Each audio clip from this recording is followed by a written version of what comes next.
Guys, it's only 98 days until Christmas. Come on. You ready for your first podcast? I told her. I said, you're up today. I don't know. Yeah, we got Seaporter. You're the top. Really, I'm always super impressed by the podcast setup. This is what 40 guys. I wasn't prepared. I thought you were joking. No, hell no. Joking. Don't worry. Eric. I even thought about like scripting up a bunch of questions for him. We're here for science and tape now. This is a killer suite here at the Conrad Hotel. And this balcony is insane. It's like a giant 2-bedroom suite. And I'd say it overlooks the bay, but man, the bay is no longer the bay. They're literally building an island here. Check the pop-up card or the link in the video description below to catch the full podcast.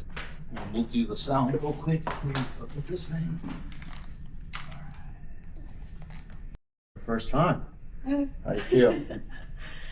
I'm a little bit nervous. There's no need to be nervous. There's going to be like 300 people to watch this thing.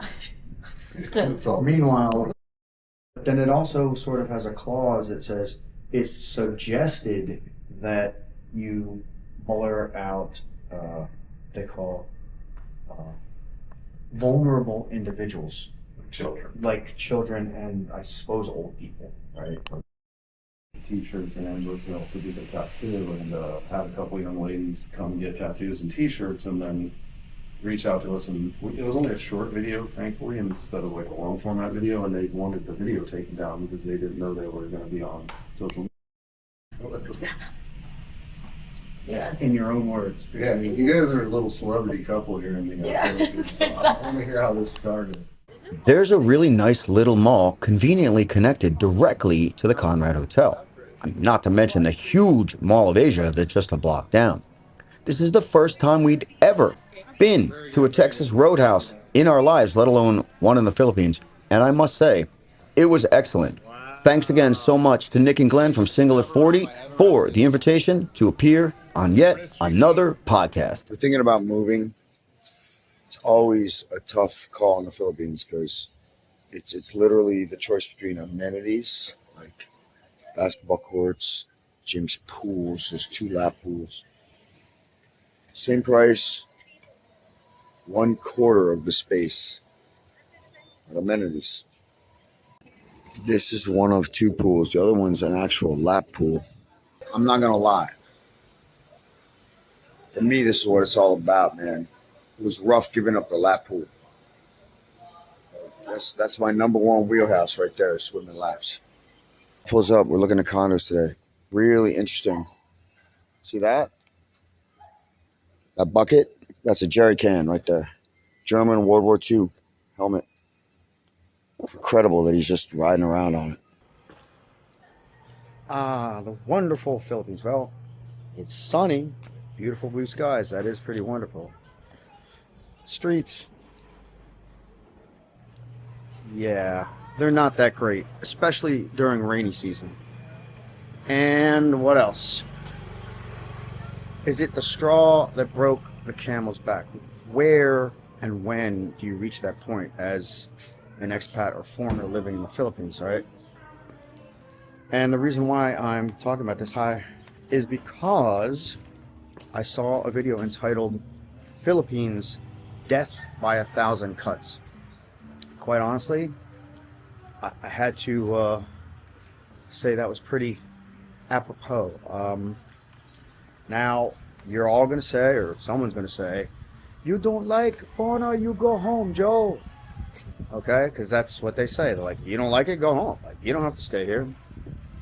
And there's a lot of things I love about the Philippines, don't get me wrong, but it's getting to the point now where even the Filipinos are starting to complain.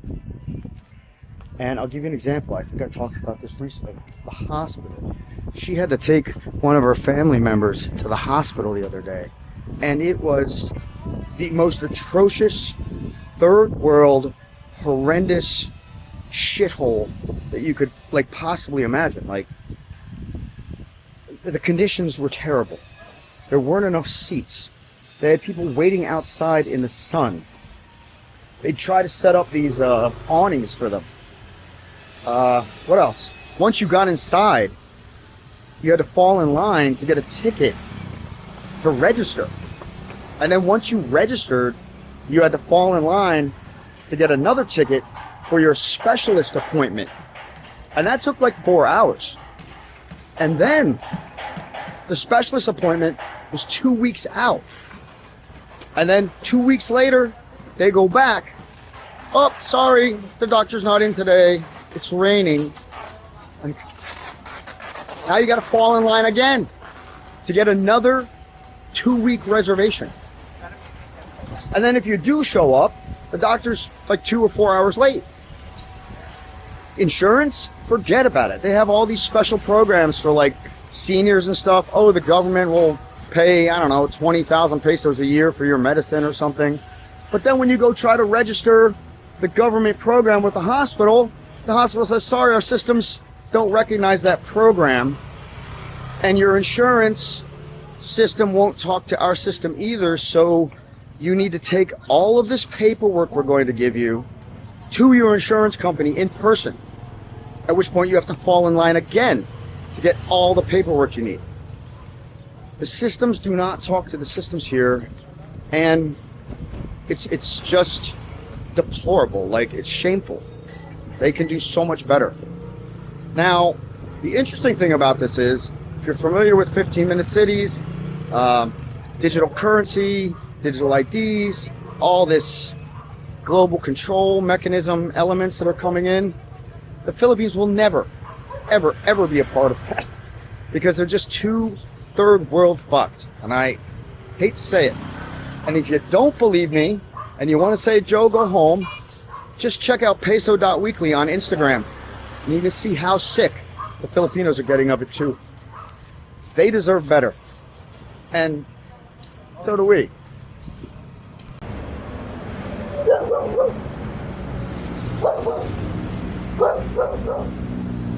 They're building a new structure here, but they're using old recycled window panes, which is interesting.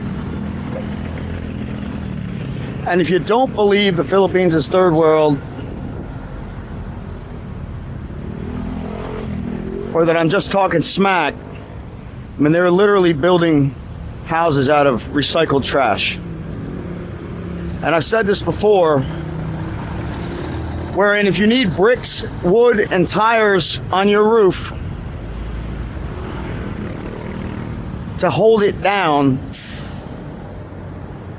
then there's definitely an issue with your infrastructure.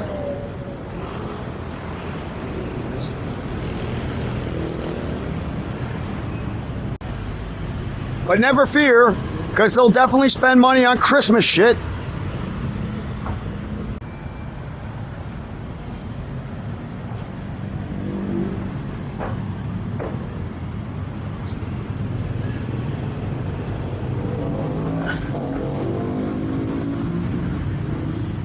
This is along, a major road here. This is not like, some backwoods, barrio. Like, we are right across from McKinley Hills, which is one of the most affluent areas in Taguig. Don't even get me started about the bank. Like, the amount of time it takes you to do, like, the most minimal of things at the bank is astronomical. Want to make a deposit and a withdrawal? 2 hours. And probably one of the best parts of the Philippines is shopping for fresh produce in the Palenque markets. It's good stuff, man. Like, they grow a lot of this in the volcanic rich soil here. Very nutrient rich soil. All whole foods, nutrient dense. Unlike what you're buying in the US, or probably even the UK at this point. This is Star. She is a little Filipino dog, and she is pretty darn sweet and pretty darn smart. And we call her the Star Bat because of her ears. Now, she's not showing the bat ears right now because she's a little cow. But we were talking about, the last straw, right? Death by 1,000 cuts in the Philippines. And let me tell you, the worst part is the inhumane treatment of animals, the disregard. And so her family got this dog when it was a puppy, right? And they brought her all the way from Visayas, and she's been living with us for a while now. We trained her, she's smart, sit, come stay, all that good stuff. But the sister or the family or whatever are moving, and they can't take the dog with them, or they won't take the dog with them. So they were going to basically just dump her off at a farm somewhere, or just drive out to like Cavite, where there's like lots of farmland, and just leave her at the side of the road, and then just drive away. And I was appalled. I was like, I cannot believe that you would actually consider that. But the strange thing is it's not the first time they've done that. So now we're in this terrible position of having to give the dog up to a shelter. And let me tell you, it is really just heartbreaking. This is like such a sweet little pup.